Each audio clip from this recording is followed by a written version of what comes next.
여러분 안녕하십니까? 힐링 토크 회복 플러스의 하근수 목사입니다. 안녕하세요, 이지입니다.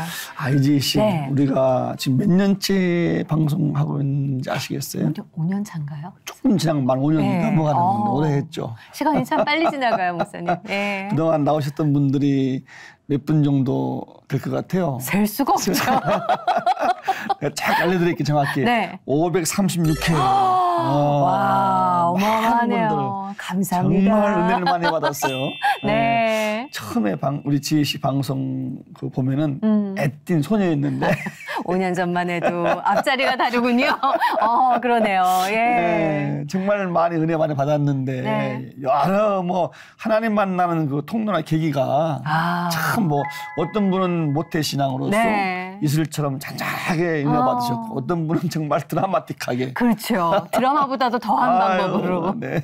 예. 근데 어떻게 보면 하나님께서는 정말 한 사람 한 사람을 특별하게 만들어 주셨잖아요. 네. 그것처럼 만나 주시는 방법도 각 사람의 특성에 맞춰서 네. 정말 어마어마하게도 잔잔하게도 그 사람에 딱 맞는 방법으로 만나 주시지 않나. 오늘 나오실 분은 역대급으로 하나님을 기대가 됩니다. 예, 만나시고 선교사님까지 되신 분이십니다. 네. 왜 역대급이라고 하는지는 잠시 뒤에 만나서 설명을 해드리도록 할게요. 네. 이민교 선교사님과 함께하겠습니다. 어서 오십시오. 어서 오세요. 안녕하세요. 반갑습니다. 30년 넘게 선교하며 현재 북한 농아인 축구팀을 감독하는 이민교 선교사. 소록도에서 불교를 포교하다 법당에서 하나님의 강력한 임재하심을 느끼고 선교사로 헌신한 삶. 우즈베키스탄의 결핵 환자들을 돌보다가 농아인들을 보게 됐고 이후 카자흐스탄을 거쳐 북한 농아인들까지 품게 된다. 심장 수술에도 꺾이지 않는 마음. 이민교 선교사의 회복 스토리를 지금 바로 공개합니다. 예. 선교사님이세요. 역대급. 우선 네. 우리 대화하시기 전에 네네. 앞에 카메라 보시고 네. 시채널 시청하시는 분들에게 인사 한번 해주시죠. 네. 네, 이렇게 소중한 또 만남의 기회를 주셔서 감사하고요. 또 시채널 우리 회복 플러스를 통해서 이렇게 선교사로 또 인사할 수 있어서 참 행복합니다. 네, 기대가 되는 오늘입니다. 저희 또한 기대가 됩니다. 아니, 제가 역대급이라고 계속 강조를 해드렸는데 사실 불교를 포교하시려고 소록도에 가셨던 분이시라고 얘기를 들었어요. 네. 그 얘기 좀 해주세요. 예. 네, 저는 원래는 불자셨어요? 네, 그렇죠. 저는 이제 불교 세계관에서 살았던 집안 자체가 네, 제가 7남매 중에 막내로 태어나서 네. 제 의도와 상관없이 가정의 분위기가 그래서 목탁 치고 이렇게 그런 이제 네. 어릴 때부터 그렇게 놀았으니까 네, 지금도 향내가 향수보다 더 좋다고 표현할 정도로 네, 행복하게 네, 불교 세계관에 살았던 그런 백그라운드가 있습니다. 예. 근데 소록도까지 가실 생각을 하셨어요? 네, 제가 어렸을 때부터 참 건강하게 태어난 것이 미안하다 이런 마음을 갖게 됐어요. 그래서 이 땅에 이렇게 소외받고 또 힘들어하고 있는 분들이 사는 마을이 소록도라고 이렇게 듣게 되어서 그렇게 소록도까지 가서 네. 또 소록도에 계신 분들에게 부처님 전하려고 소록도 갔었죠. 네. 이야. 부처님을 전하러 가셨는데 네. 아니 선교를 가신 거 선교를 불교를 위해서 불교에서 시작은 그랬던 거죠. 네. 예. 그럼 그들에게 가서 같이 아픈 분들 위로하면서 불교를 포교하려고 하셨다가 네, 어떻게 그렇죠. 예수를 믿게 된 건지 그러니까 궁금해요. 네. 이제 불교 세계관에서 볼 때는 그 소록도에 계신 분들은 전생에 지은 죄 때문에 이 땅에 한센이 됐다. 네. 이렇게 저희들이 이제 공부를 했기 때문에 그분들에게 다음 생에 네. 다시 태어나서 건강한 사람으로 태어날 수 있도록 부처님의 이제 그 육도 윤회, 네. 천도, 인도, 수라기, 축생주 어떤 그 윤회를 이제 전하면서 이 세상에서 꼭 부처님 믿고 다음 생에 건강하게 태어나도록 그런 일을 하게 되었죠. 네. 네. 그 당시만 해도 배에서 한센인 되어서 실려 들어온 네. 그런 사람에게 제가 이제 왜 한센인 걸린 줄 아냐고 그분이 그냥 침울하게 가만히 있을 때 제가 전생에 지은 죄 때문이다. 그러니까 꼭 부처님 믿고 다음 생에 그 불교에서는 부처님 믿어야만이 다음 생에 진급을 해서 건강하게 태어날 수 있다 이런 걸 전했는데 그분이 참 많이 저를 두들겨 팼죠. 왜요? 이렇게 한센병 걸린 것도 화나 죽겠는데 전생에 지은 죄 때문이라 그러니까. 그래서 제가 부처님의 자비가 있기를 그래서 이 중생들이 아직도 자기의 죄를 못 알아차려서 이제 그렇게 열심히 부처님을 전했죠. 그런데 제가 꾀가 생기더라고요. 그러니까 한센인이면서 앞을 보지 못하는 시각장애인들만 사는 그 맹인병동이라는 마을이 있었어요. 그 앞을 보지 못하는 분들에게 부처님 전하면은 그분들이 저 때릴 수 없잖아요. 그래서 제가 그 이후로도 좀 맞으셨군요. 그래서 한센인이면서도 앞을 보지 못하는 분들. 아이고. 그래서 이제 그런 마을에 제가 들어가서 부처님 믿으라고 그렇게 열심히 전하고 그분들은 저에게 예수 믿으라고. 반대로. 예수 믿으면 행복할 텐데 저에게 예수 믿으라고. 그래서 제가 내가 아직도 나병 환자가 안 되어서 내 진실을 못 알아주는구나. 그렇게 해서 그분들과 함께 살면서 제가 눈썹도 밀어보고 한 번 밀으니까 6개월이 안 자라더라고요. 3번을 눈썹을 밀고 제가 나병 환자가 되고 싶어서 침도 핥아 먹어보고 이러면서 한 사람에게라도 부처님 전하고 싶은 그런 큰 스님이 되고 싶어서 그렇게 이제 소록도에 살았던 적이 있었고요. 아마 그 영향은 제가 고등학교 2학년 때 그 국어 교과서에 그 김동리 작품의 등신불이라는 만적 스님의 얘기가 저에게 각인되어서 썼던 것이죠.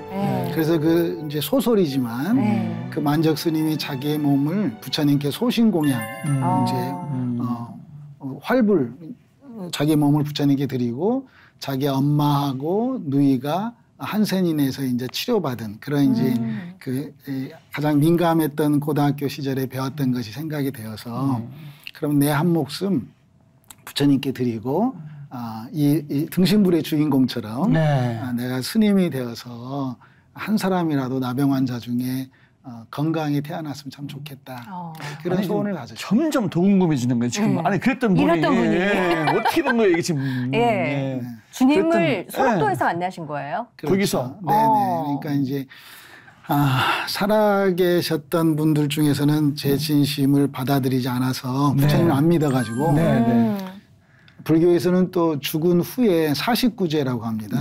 죽은 후에 얼마만큼 더 정성스럽게 제사를 드리면 그분들이 또 건강하게 태어날 수 있는 그런 교리를 제가 믿었기 때문에 죽은 영혼을 위해서 화장터에서 제가 일을 했죠. 그런데 소록도 화장터에서 그분들이 너무 기쁘게 죽음을 말 그대로 그냥 축제처럼 보아라 즐거워 막 이런 찬양과 며칠 후 찬양과 막 그런 천국환송을 하신 거죠. 저는 더 크게 목탁치고 연부를 했죠. 아이고. 그분들은 열심히 더 정말 말씀하신 대로 죽음 자체를 선한 경쟁으로 왜 네가 먼저 죽냐. 하나님 앞에 내가 먼저 가야 되는데 이러면서 기쁨으로 그런 찬양을 할 때 저는 뭐 전혀 찬양이 무엇인지 몰랐기 때문에 저는 더 크게 목탁치고 연부를 하고 이제 그런 일을 했었죠. 그런데 이제 어느 날 제가 소록도에서 한 7년 이후에 그 소록도의 법당을 이렇게 개척하고 법당에서 이렇게 제가 새벽에 좌선을 하고 연부를 하는데 보통 때 같으면 뭐 지금도 제가 목사지만 바냐바라 빌다신경 강의를 하라고 그러도 잘할 수 있습니다. 주기도문 설교보다 그 정도로 이제 많이 이렇게 그 당시에는 그게 전공이셨던 거죠. 그렇죠. 그게 더 익숙해져 있었고 그런데 법당에서 연부를 하는데 제가 입에서 연불이 안 되는 거예요. 왜요? 계속 제가 입에서 소록도 화장터에서 무의식 속에 들었던 찬송가 가사가 제 입에서 막 며칠 후 흘러나와가지고 법당에서 연불 외울 시간에 목탁 쳐야 되는데 목탁 쳐야 되는데 찬송이 나온 거예요. 그래서 제가 완전히 이게 제가 한 2-3시간은 그냥 이 불교의 세계에서는 그냥 허령이 열렸다고 하는데요. 이제 이렇게 영적인 세계가 보여가지고 제가 정말 오줌통 그냥 뭐 이렇게 말할 수 없는 어떤 몸의 변화가 느껴져서 그러니까 이제 보통 사람들은 법당 안에는 귀신들이 많다라고 이렇게 인식하고 그렇게 표현들 하는데 근데 저에게만큼은 법당 안에서 하나님은 저에게 찾아오셨다. 와. 그래서 이제 그 법당 안에도 표현이 법당 안에도 하나님은 계셨다. 법당 안에도 계셨다. 그래서 전지전능하신 하나님, 무소부재하신 하나님에 대한 그 경험하게 된 그런 저에게 개인적인 간증이 있죠. 아니 나는 알잖아요. 어떤 변화가 있었는지. 그리고 연불 외울 시간에 찬송이 이렇게 흘러나오면 강권적으로 하나님께서 찾아오셨다고밖에 고백이 안 됐을 것 같거든요. 그냥 믿으신 게 아닌 거죠. 근데 그냥 믿으신 거를 이제 넘어서 저희 앞에서는 지금 선교사님으로 와 계시는 거잖아요. 목사가 됐고 선교사가 됐고. 그냥 믿는 것과 선교사님이 되는 것과는 또 다른 그렇죠. 길인데. 그러니까 이제 저는 이렇게 고백하게 되더라고요. 내가 하나님 믿고 싶어서 믿은 게 아닌데 하나님이 나를 믿게 했다. 그래서 하나님이 나를 믿게 했기 때문에 그 하나님의 절대 주권 앞에 그럼 내가 할 수 있는 일이 뭐지? 그래서 이제 소록돼서 처음 만났던 목사님 한 분이 저에게 신학하라고. 그래서 그 당시에는 제가 예수 안 믿었을 때였었는데 이제 그분께서 제가 이렇게 변화된 걸 보고 이제 돌아가신 이제 옛날 한신교회 이중표 목사님께서 저를 처음 그 교회 강대상에서 간증도 세우셔서 주셔서 제가 처음으로 제가 예수님 찬양을 팔자 고쳤네 예수 내 팔자 고쳤네 이렇게 찬송가를 개사해서 제가 옛날 무당도 돼보려고 했었거든요. 그래서 천도교 그러니까 종교심이 저에게 참 많이 있었던 것 같아요. 그래서 천도교, 증산교, 원불교, 한국의 민족 종교를 공부를 해봤기 때문에 제가 이렇게 정말 법당에서 하늘이 열리는 영적 경험을 하고 제가 미친놈처럼 성경을 보기 시작했죠. 성경을 안 보면 막 영적으로 너무너무 헷갈려가지고 그래서 말씀을 보니까 제가 정신이 이렇게 세워지더라고요. 어느 정도 보셨어요, 그 당시에? 제가 그 아침 저녁으로는 열심히 목탁치고 연불하고 그때도 낮에 몰래 이러다가 성경 보고 하다가 많이 맞기도 하고 그랬죠. 그러니까 이제 이게 뭐 한순간에 딱 뭐 이렇게 그 뭐 하늘이 열렸다고 해서 제가 계속 그리스도인의 삶을 사는 건 아니었어요. 그렇죠. 그래서 제가 성경을 이렇게 이제 이렇게 읽는데 전혀 무슨 말인지 똑같은 한국 글씨지만 모르겠더라고요. 근데 제가 요한복음을 보니까 요한복음이 너무너무 불경하고 비슷한 거예요. 저는 이해가 딱 되는 거예요. 태초에 말씀이 있었는데 그 말씀이 하나님과 함께 있었는데 그 말씀이 하나님이고 말씀이 육신이 되었고 말씀이 이 아버지 품속에 독생하서 나타나셨고 막 이렇게 돌고 도는 거예요. 이게 윤회라고 하는데 저에게는 그걸 돌고 도는 걸로 이해하시고 안 돌아요. 저는 돌더라고요. 이 요한복음을 보니까 하나님의 말씀이 생명의 말씀이라고 그래서 그러면 내가 이제 예수 안 믿고 싶은데 하나님 믿게 했으니까 이 다른 성경은 전혀 모르겠고 요한복음을 그러면 찢어가지고 제가 비빔밥에도 넣어먹고 미역국에도 넣어서 먹고 요한복음을 찢어가지고 생명의 말씀이니까 막 사모한 거지. 진짜로 드셨군요. 먹어버렸죠 제가. 진짜로 먹어가지고 이 말씀을 삶으로 풀어내는 일을 이렇게 이제 해야 되지 않을까 해서 제가 신학을 하고 선교사가 되었습니다. 이야.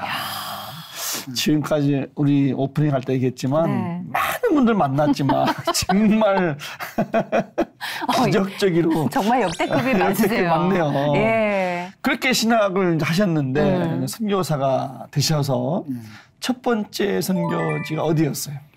저는 이제 이슬람 때 그때 소련이 막 무너졌거든요. 그 당시에? 그 당시 구소련이.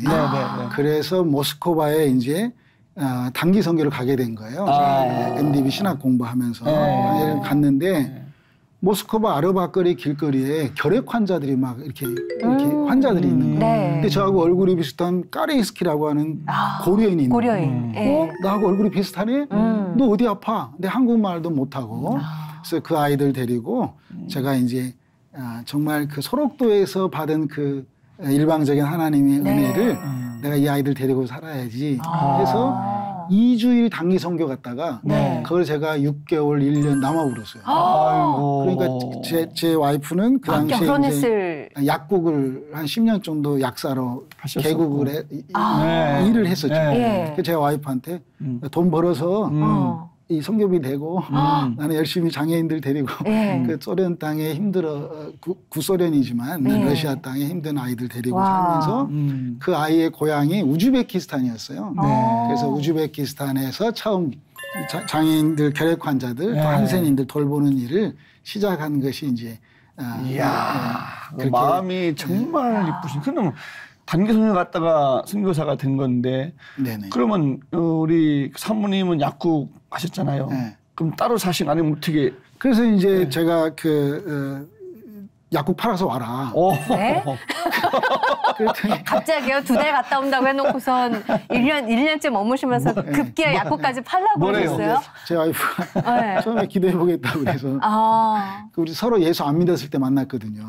그래서 제가 연애할 때 우리가 수화 배우면서 그런 이제 장애인 사역하면서 만났고 본인도 약국 개업하면 청각장애인이 왔을 때 약을 어떻게 파냐 해서 이제 수화를 배웠던 학생이었는데 그때 만났다가 마음이 너무 예쁘신 분이셨구나. 정말 약국 팔아서 와라. 그러니까 아무튼 결국은 새벽에 기도하면서 물떠온 하인만 알았더라. 요 말씀 요한복음 2장에 있잖아요. 그 말씀 붙잡고 나도 현장에 가야 되겠다. 그래서 그러면 약국 팔아서 왔죠. 약 팔아가지고 야 사모님 좀 먼저 모셔야 되겠네. 약을 팔았다고만 안 되고 약국 팔아서. 그래서 제가 우리 이렇게 꼬셨죠. 제가 약국 팔아서 돈 떨어질 때까지만 선교하자. 돈 떨어지고 뭐 다시 와서 뭐 우리 또 공부하고 약국가 되지 않겠냐. 뭐 이렇게 해서 처음 그냥 작은 마음으로 뭐 거창한 꿈을 갖고 선교사로 한 것이 아니고요. 그냥 소록도에서 받은 그 한센인들이 저에게 예수님을 전염시켜줬던. 제가 한센인이 되고 싶어 살았을 때 그들은 저에게 예수 믿으면 행복할 텐데 예수 믿으라. 예수 믿어 행복하다. 그분들의 그 예수 행복에 전염되었기 때문에 이 행복을 제가 이슬람 땅에 특별히 구소련 땅에 그러한 버려진 친구들과 함께 살면서 그게 돈이 필요하더라고요. 그래서 약국 팔아서 와라 그랬죠. 그래서 왔어요. 같이 수업 배우시고 이렇게 봉사하시면서 만났다고는 하셨는데 자꾸 이게 역대급 커플이구나 싶은 생각이 안 믿으실 때 만나셨던 거잖아요. 그러면 소록도 가셨을 때 이미 결혼하신 후였나요? 아니면 그때는 싱글이었다가 나중에 어떻게 만나신 거예요, 처음을? 시점이 어느 시점인가요? 한 3박 4일 해도 모자랄 것 같고요. 제가 이제 소록도에서 제가 은혜 받고 그리고 나서 이제 결혼했죠. 두 마음이 우리 사모님도 그렇고 너무 참 좋은 마음이시잖아요. 그렇죠. 이렇게 아픈 분들, 불쌍한 분들 보시면은 긍휼이 있으시죠. 그리고 약국 가시면서 농아인들 왔을 때 어떻게 약을 파내서 농아를 배웠잖아요. 이렇게 수화를. 그렇게 해서 어쨌든 간에 사모님 대단하신 분들이신데 이제 선교지에 가서 농아인 축구팀을 또 만드셨어요. 또 보니까 어떻게 만드신 겁니까? 네, 저희들은 이제 예수 안 믿었을 때부터 이제 그 수화를 손으로 말하는 그 이제 지금 한국은 수어라고 표현하더라고요. 그래서 이제 그걸 배웠고 제가 대한민국에서 제가 이제 원광대학교에 손짓사랑이라는 걸 처음 만들었고 이런 일을 대학에서 수화 배우는 그러한 이제 그 서클을 통해서 농아들 청각장애인이라고 하는 농아인 친구들이 시각장애인을 돕고 장애인이 또 발달장애인을 돕고 그래서 청각장애인은 건강하잖아요. 그래서 장애인이 장애인을 돕는 그 아름다운 세상을 꿈꿨죠. 예수 안 믿었을 때. 그러다가 제가 이제 예수님 믿고 제가 다른 종교를 공부하다가 예수를 믿으니까 아, 기독교는 종교가 아니구나. 네. 기독교는 정말 생명 자체고 아, 인간의 휴머니즘이 적그리스도겠구나. 그래서 제가 개인적으로 뭐 누군가를 돕는 게 아니라 오직 예수 없이는 할 수 없는 예수 때문에 하는 거구나. 그래서 그런 복음에 대한 그 확신이 제가 요한복음 말씀을 통해서 이제 경험되고 그래서 선교지에 가서 이 청각 장애인들 중에 이제 건강한 아이들이니까 그런 비전을 제가 막 계속 심어줬죠. 그래서 축구를 가르쳐 가지고 축구를 통해서 우리가 다른 건강한 몸과 마음으로 이제 그때는 예수 믿었으니까 우리가 다른 이슬람 땅에 다른 장애인들을 돕자 해가지고 이제 그런 일을 하다가 어느 날 아시안 게임이 있다고 그래가지고요. 제가 이제 그 2000년도에 그 타이베이에서 장애인들 아시안 게임에 그냥 참여하러 갔다가 출전했다가 출전하셨어요? 제가 이제 선수들에게 내가 이제 감독이야. 우리 와이프는 약사니까 팀 닥터도 팀 닥터고 우리 아이들 야, 학교 갈 필요 없어. 지금 응원 가야지. 우리 그래가지고 아이들 데리고 선수단 꾸려가지고 태국에 가서 첫 번째 아시안 게임 출전해가지고 한국을 이겼어요. 아니 그래가지고 우리가 3등을 했어요. 그래서 국가대표 감독을 만들어서 아시안 게임 출전했다가 네네. 한국팀을 이겼단 말이에요. 네네. 근데 이 말 참 기분 좋게 들리지. 우리가 졌는데도. 그러니까. 이야, 뭐 대단하신데요. 동네 축구가 아니라 이제 뭐 국가적인 국가대표 감독으로 제가 한 30년 일하고 있습니다. 그 전에 그냥 축구하는 건 좋아하셨던 거예요? 네, 저는 축구 출신도 아니고요. 그냥 하나님께서 선교지의 필요에 의해서 사역한 것이지 축구를 하기 위해서 뭐 축구 선교를 하기 위해서 뭐 이렇게 한 것도 아니고요. 아니 근데 어쨌든 그 하나님을 사랑하는 마음에서 이들을 어떻게 도울까 어떻게 비전을 제시할까 하시다가 축구팀까지 만드신 거잖아 선교지에서. 근데 우승까지 했는데 또 추방당하셨다는 우승은 아니고 3등. 우승이죠. 맞아 우승. 이건 진짜 우승이다 우승. 한국이 이겼으니까. 그러니까. 근데 이제 이슬람 땅에서 이제 제가 그 목사라는 게 발각돼 가지고요. 왜냐하면 아이들 막 기도시키고 이렇게 주기도문 암송하고 막 이러다가 이 부모님들이 저를 이렇게 고발해 가지고 제가 우즈베키스탄에서 9.11 테러 이후에 첫 번째 추방당하는 그런 어려움을 좀 겪었죠. 힘드셨겠는데요, 그때. 좀, 선교는 또 선교니까. 그렇죠. 어쨌든 두 분이 사모님하고 농아인이나 이런 장애인들을 대는 마음이 참 너무 귀한 마음이신데 거기까지 그렇다고 치고 자료에 보니까 북한에서도 농아인 축구팀 만드셨어요? 네. 이거 가능해요? 예? 네, 이제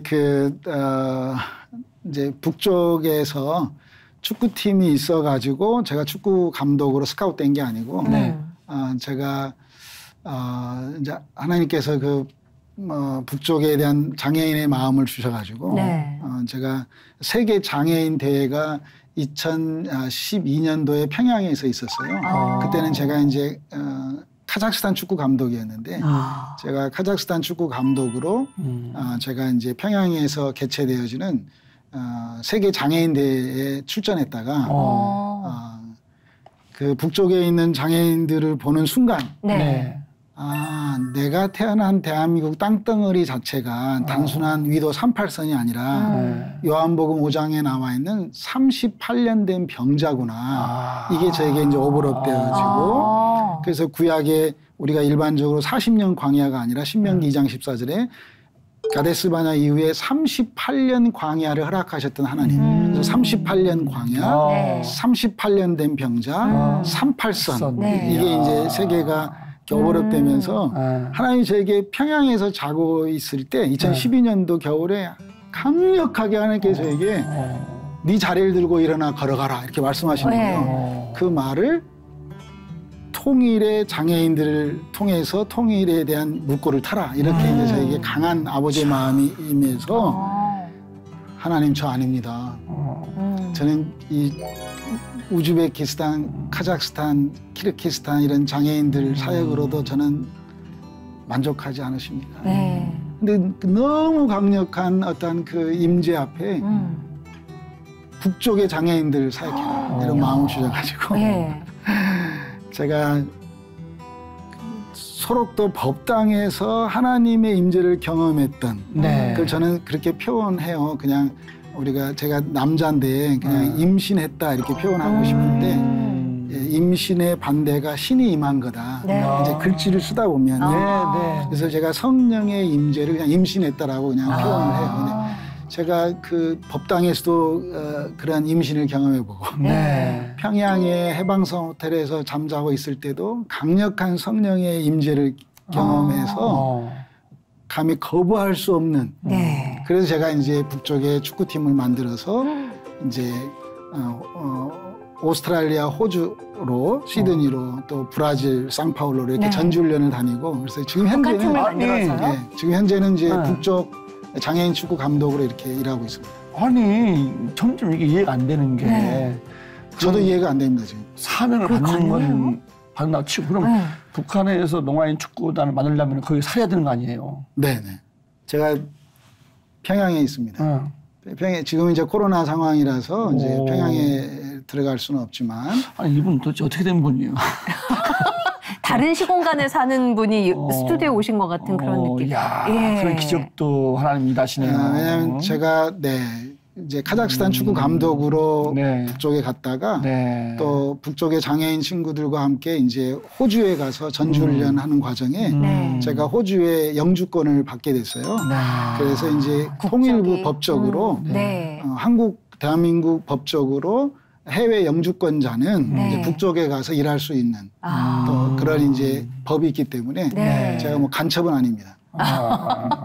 그러니까 그 길도 하나님께서 다 열어주신 거네요. 이야. 예. 근데 아무리 하나님께서 강력하게 마음을 주셨어도 북한에서 장애인들을 접촉을 하고 그 축구단을 꾸리는 게 만만치는 않으셨을 것 같은데 사람을 다 붙여주셨나요? 어떠셨어요? 그 과정이? 그러니까 이제 제가 이 시간적 한계 때문에 네. 제가 어떻게 잘 전달이 될지는 모르지만 결국은 하나님 하셨다라고 네. 고백할 수밖에 없고요. 정말 그 장애인들을 사랑하신 하나님. 그래서 저는 아무튼 하나님 은혜 아니면 네, 하여튼 말할 수 거기까지만. 없는 네. 이런 상황입니다. 이게 보따리 풀면은 너무 많기 때문에 그냥 이 정도에서. 그렇죠. 예. 그 와중에 건강에 큰 위험이 오셨다고 얘기를 들었어요. 네. 예, 언제 아프셨던 거예요? 제가 심장 수술을 받았어요. 심장. 네, 심장. 심장. 그래서 이제 지금 한 4개월 됐고요. 얼마 안 되셨군요. 4개월 됐고 서울 아산병원에 실려가서 네. 심장에 그 이제 가슴 흉고를 절개하고 이제 제 몸은 기계가 돌리고 제 심장을 꺼내서 심장 수술을 하는 완전히 큰 수술을 하셨는데요. 했는데 이제 제가 그 의사 선생님께서 두 가지로 놀래시더라고요. 이제 나중에 제가 검사의 얘기를 통해서 들었는데 첫째는 심장의 80%가 이렇게 괴사가 되고 다 막혔는데 네. 스텐트 삽입술도 할 수도 없는 이런 이제 심장을 가지고 어떻게 살았고 이 골든 타임을 잡았냐. 그 첫 번째 그걸 놀래고 의사 선생님이 두 번째 놀란 것은 이렇게 회복이 빠르냐. 이제 놀래시더라고요. 근데 제가 그런 사인이 2년 전부터 있었어요. 어떻게 해요? 2년 전부터요? 네, 이렇게 걷다가 제 와이프랑 걷다가 팍 쓰러지면 제가 이렇게 심장이 아파가지고 가슴이 아파가지고 그럴 때 제가 병원을 빨리 갔어야 되는데 네. 지금 우즈베키스탄 우리 장애인 친구들을 하나님께서 체휼하도록 코로나로 죽어가는 이 땅의 장애인들을 체휼하도록 느끼도록 내 심장도 이렇게 힘들게 하는구나 해서 이제 쓰러질 때마다 그렇게 제가 넘어갔죠. 중복이 이렇게 들어가셨군요. 쓰러질 때마다 이번에는 북쪽에 있는 장애인들 체휼하라고 하는구나. 어머. 그러다가 이제 제가 서울 아산병원까지 실려와가지고 아내분이 그러면은 병원으로 그래서 지금 데리고 이제 가신 거예요? 지금도 이렇게 말하기가 좀 버거운데 열심히 하고 있습니다. 이게 그러시구나. 심장은 우리 인체 몸에서 가장 중요한 곳이거든요. 그럼요. 잘못되면 정말 금방 어려움도 올 수가 있는데 그 어려운 수술을 어떻게 잘 이렇게 마치셨네요. 그러니까 제가 이제 심장 수술 이렇게 수술대 올라가면 주신 마음이 남쪽과 북쪽이 막혀 있는 혈관이 이 장애인 나라라고 하는 이 땅에 살고 있는 대한민국에 살고 있는 사람들이 아무리 육체적으로 건강하다 할지라도 이 땅 모체 자체가 허리신경이 마비되었기 때문에 소통이 안 돼서 서로 엇박자가 나는 이 실정을 정치적으로 해석하는 게 아니라 하나님께 저에게 체휼할 수 있도록 그래서 막힌 혈관을 뚫어서 마지막 때에 정말 한반도 땅에 회복을 일궈내는 하나님 앞에 쓰임받는 자로 그런 결심의 수술대에 올라왔던 기억이 저에게 있습니다. 야, 그 모든 것을 다 영적으로 다 풀으시니까. 그러니까요. 어떻게 해도 하나님 살려주신 것인데. 그래서 제가 이제 고민하고 있습니다, 목사님. 그러니까 하나님께서 정말 살려주셨는데 지금까지 벌려놓은 일들을 잘 하라고 살려주셨는지 아니면 앞으로 새로운 일을 맡기려고 살려주셨는지 이러한 이제 고민 속에 제가 계속 기도하고 하나님과 지금 씨름하고 있습니다. 아이고, 회복이 아까 의사분이 회복이 빨라서도 또 놀랬다라고 하셨잖아요. 회복은 잘 되고 계시는 거예요? 어떠세요? 지금 이제 조금 이렇게 숨 벅차는 거 하고요. 지금 한 달째 지금 계속 이렇게 하혈을 좀 하고 있어서 좀 힘들지만 계속 하나님께 묻고 또 의사 선생님 통해서 계속 치료받고 있습니다. 다른 데 이상은 없으신 거죠? 그냥 뵙기는 아주 건강히 잘 이렇게 보이시는데 잘 회복하시기를 또 기도하겠습니다. 근데 이게 가슴 보면은 이게 다 수술 자국이 있어가지고 갈비뼈를 이렇게 열어가서 수술을 했기 때문에 항상 그 흔적을 가지고 제가 정말 하나님의 주신 은혜로 잘 살아야 되겠다 갖고 있습니다. 아니 그냥 이게 심장을 꺼내 놓고 하는 수술인 거잖아요. 수술 시간도 어마어마하게 걸리는 걸로 알고 있거든요. 한 몇 시간 정도 걸리셨어요? 뭐 한 7시간, 8시간 걸렸다고 들었습니다. 그 큰 수술을 하시고 또 하나님께서 뭘 원하시는지를 묻고 계시는 지금의 그 여정이 엄청나시구나 싶은 생각이 들어요. 이렇게 수술 마치시고 느낀 생각이 살려주셨구나 이거예요. 회복 중에 또 하나님을 깊이 만나시는 분들도 또 많으시더라고요. 또 어떠셨어요?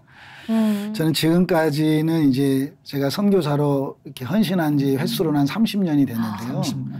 제가 항상 이제 이슬람 땅에서 장애인 사역할 때는 별로 이런 생각을 못 했는데 이제 북쪽의 장애인 일들을 이렇게 할 때는 제가 하고 싶은 일과 해야만 하는 일 사이에서 항상 갈등했었어요. 그러니까 제가 하고 싶은 일은 중앙아시아 장애인 사역인데 하나님께서 해야만 하는 일, 이 북쪽 장애인 이게 쉽지 않는 일이에요. 어떻게 말로 표현할 수 없는 그 사역이기 때문에 정말 해야만 하는 일을 하나님 앞에 쓰임 받는다는 그렇게 쓰임 받는다는 게 쉽지 않더라고요.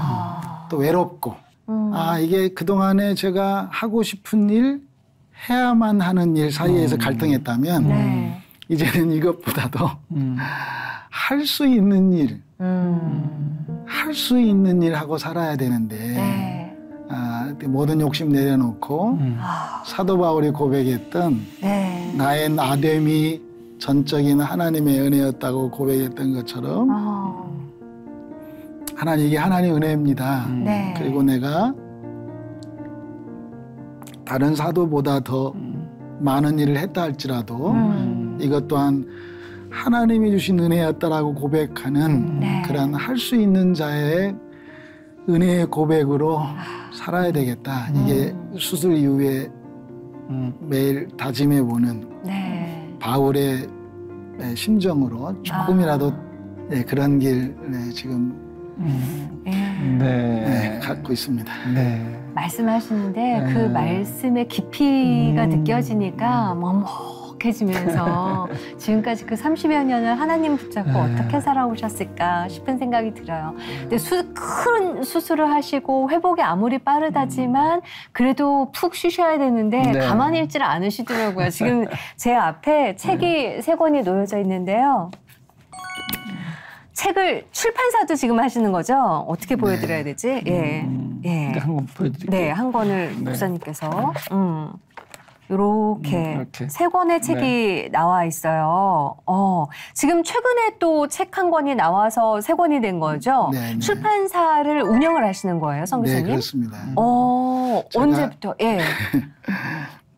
제가 한 14~15년 전에 규장에서 복음에 비친 사람이라는 책이 출판되었어요. 예. 그런데 출판된 이후에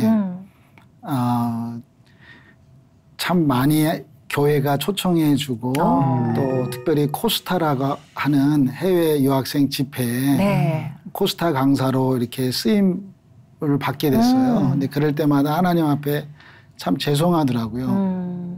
저보다 더 훌륭한 선교사님들 참 많이 있는데 책 한 권 출판됐다고 저를 이렇게 초청해주고 막 교회가 이렇게 대접해주는 걸 보면서 제가 하나님,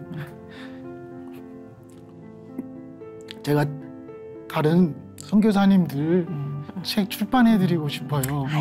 그래서 이제 소원의 기도를 붙잡고 한 10여 년 동안 기도했던 제목이 3가지인데요. 하나는 한국 성도님들이 이렇게 선교 헌금 낸 것이 참 아깝지 않았구나. 하나님 이런 책 출판할 수 있도록 도와주세요. 이 책 읽으면 우리 한국 선교사님들이 자랑스럽다. 이렇게 될 만한 책 만들게 해주세요. 2번째는 유명한 화가가 이렇게 그린 그림은 이렇게 화가가 죽으면은 더 그림값이 올라가는데 선교사들이 만든 책 죽어도 책이 읽혀질 수 있도록 그래서 교보문고에 가면 큰 돌에 사람이 책을 만들고 책이 사람을 만든다 이런 글처럼 책이 선교사들이 죽어도 책이 일할 수 있도록 하나님 그런 책 만들게 해주세요. 그리고 이제 마지막으로 3번째 기도 제목은 이제 10년 동안 가슴에 품고 했던 한국 선교사들이 참 많이 파송됐는데 우리 신학생들 또 청년들에게도 한국 선교사들 책을 통해서 다음 세대가 헌신하고 선교사로 이어갈 수 있도록 청년들에게 선교의 헌신을 도전하도록 또 이어가도록 하는 책. 그래서 제가 이 수술 이후에 하나님께서 또 이렇게 책을 만들 수 있도록 기회 주셔가지고 이렇게 이제 몽골 현지인 목사님, 무무 목사님 책이 만들어졌고 2번째는 이제 케냐 선교사님이신데 30년 동안 이제 지금 현재 한국의 모든 선교사님들의 대표 회장이시는 이제 KWMF라고 이제 미셔너리 펠로우십의 이제 디렉터로 계시는 선교사님 책이고 이제 오늘 책이 출판된 거예요. 마침 이제 그것은 한동대학교 출신 중에 첫 번째 선교사로 지금 네팔에서 19년째 사역하고 있는 특별히 젊은 나이에 네팔에 가서 제가 너무 몇 년 전에 네팔에 지진이 났었거든요. 그래서 외국 선교사, 한국 선교사들 다 네팔을 떠나오는데 제가 이제 이름이 진실로 선교사예요. 진실로. 네, 진실로 선교사님한테 전화해서 다른 선교사들 다 떠나오니까 네팔에 지진 났으니까 좀 나와라. 그러니까 이 선교사님이 저한테 지금 네팔 버리고 가면 우리 어떻게 또 선교하냐고 그냥 여기서 살겠다고 그래서 제가 그럼 내가 들어가겠다. 그래서 제가 지진 났을 때 내가 들어갈 테니까 뭐 필요하냐 하니까 그러면 레고를 좀 사다 달래요. 아이들 만드는 레고. 그래서 아이들이 지진으로 트라우마가 없도록 왜냐하면 그때 학교 운동장에서 텐트 치고 자고 이랬으니까 그렇죠. 네. 아이들에게만큼이라도 그걸 없도록 재미있는 놀이가 되도록 그래서 제가 레고를 들고 네팔 현장에 들어갔던 기억이 있고요. 그래서 참 제 후배지만 저희 지피 선교회 지금 선교사로서 너무 자랑스러운 후배라서 제가 이 책을 3번째 만들었고요. 제목이 참 와닿아요. 청춘을 들여 천국을 산다. 그래서 제가 처음 제목이 이제 복음에 비친 사람이라서 하나님 주신 도서 출판 사도행전을 10년 동안 기도하면서 했던 것 중에 하나가 복음에 비친 선교사 열전. 그래서 예전에 홍성사가 믿음의 글들이라는 책을 이렇게 출판했던 기억이 있어요. 그 책을 저도 많이 읽어봤고. 근데 이제 선교사 열전으로 한국 교회에 선교사들을 이렇게 언더그라운드에 있는 선교사님들 발굴해서 책 만들어드리는 일을 통해서 정말 하나님이 하시는 이 일들을 좀 한국 교회 또 이민 교회에 많이 좀 이렇게 소개하고 싶다 마음을 갖고 지금 심장 수술 후에도 이렇게 열심히 책 만들고 있습니다. 아이고, 너무 귀하세요. 본인 이야기보다도 정말 숨어 있는 이렇게 밑에 감춰지는 귀한 선교사들을 이렇게 발굴하시는 그 너무 귀한 사역이 정말 아름답고 멋진 사역이시네요. 아유, 우리 그 가족들이나 주변에 계신 분들이 두 분의 삶을 보시면서 뭐라고 말씀하세요? 군대에서 저 예수 믿었다고 많이 때렸던 사람이 있었어요. 그랬어요? 그런데 그 거참이 예전에 무슨 방송 보고 나 옛날 너 때려서 미안해. 너 교회 다닌다고 때려서 미안해. 이런 방송 보고 또 주변에 많은 분들이 그렇게 참 고맙다. 그리고 저희 지피 선교회 이사님 중에 한 분께서 저에게 이제 40일 금식 기도하시고 난 이후에 하나님께서 이렇게 이민기 선교사에게 꼭 얘기하라고 그러는데 하면서 저희 부부를 부르시더라고요. 그러면서 끝까지 선교사로 남아줘. 다른 길 가지 말고 이제 힘들 때마다 그 목사님이 얘기해줬던 거 위안 삼고 선교사로 끝까지 남는 그런 삶 고백하고 네, 아유, 정말 너무 감동이 돼서 우리도 눈물이 그냥 찔끔 나면서 녹화 했는데 농아인 사역도 아름다우시고 또 뭐 출판 사역도 이게 참 의도가 너무 귀하게 하시는 사역이신데 오늘 너무 정말 큰 감동을 받았어요. 이제 아쉽지만 시간이 다 돼서 기도 제목이나 바람 있으면 하나 말씀해 주시고 마무리하시죠. 저는 제가 하나님 앞에 그 선교사님들 책 죽기 전까지 한 20권 만들어드리고 싶다 이런 기도 제목 좀 나누고 싶고요.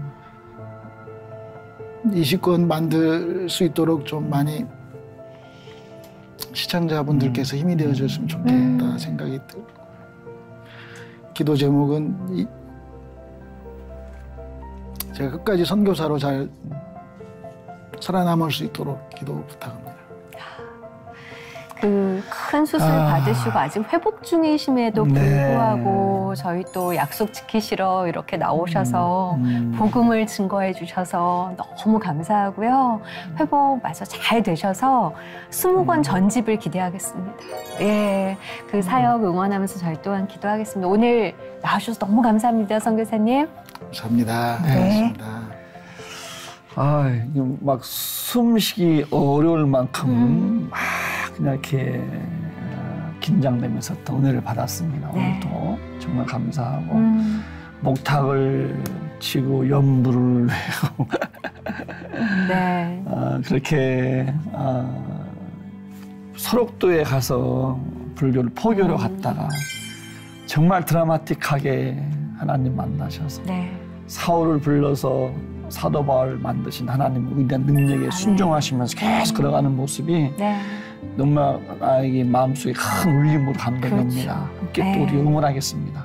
선교사님 말씀 들으면서 복음에 빚진 사람이 선교사님뿐만이 아니라 저희 모두일 텐데 저희는 어떻게 살고 있나 한번 이렇게 삶을 되돌아보는 시간이 오늘이지 않았나 싶은 생각이 들어요. 같이 빚진 사람으로서 복음을 모르시는 분들을 위한 이 사역에 동참해 주실 분들 후원 많이 해주시면 좋겠다 하는 생각도 들었고요. 하나님은 정말 못 고칠 사람이 없고 못 바꿀 사람이 없는 전지전능하신 하나님이시구나. 오늘도 그 하나님 믿으시면서 평안한 하루 누리십시오. 고맙습니다.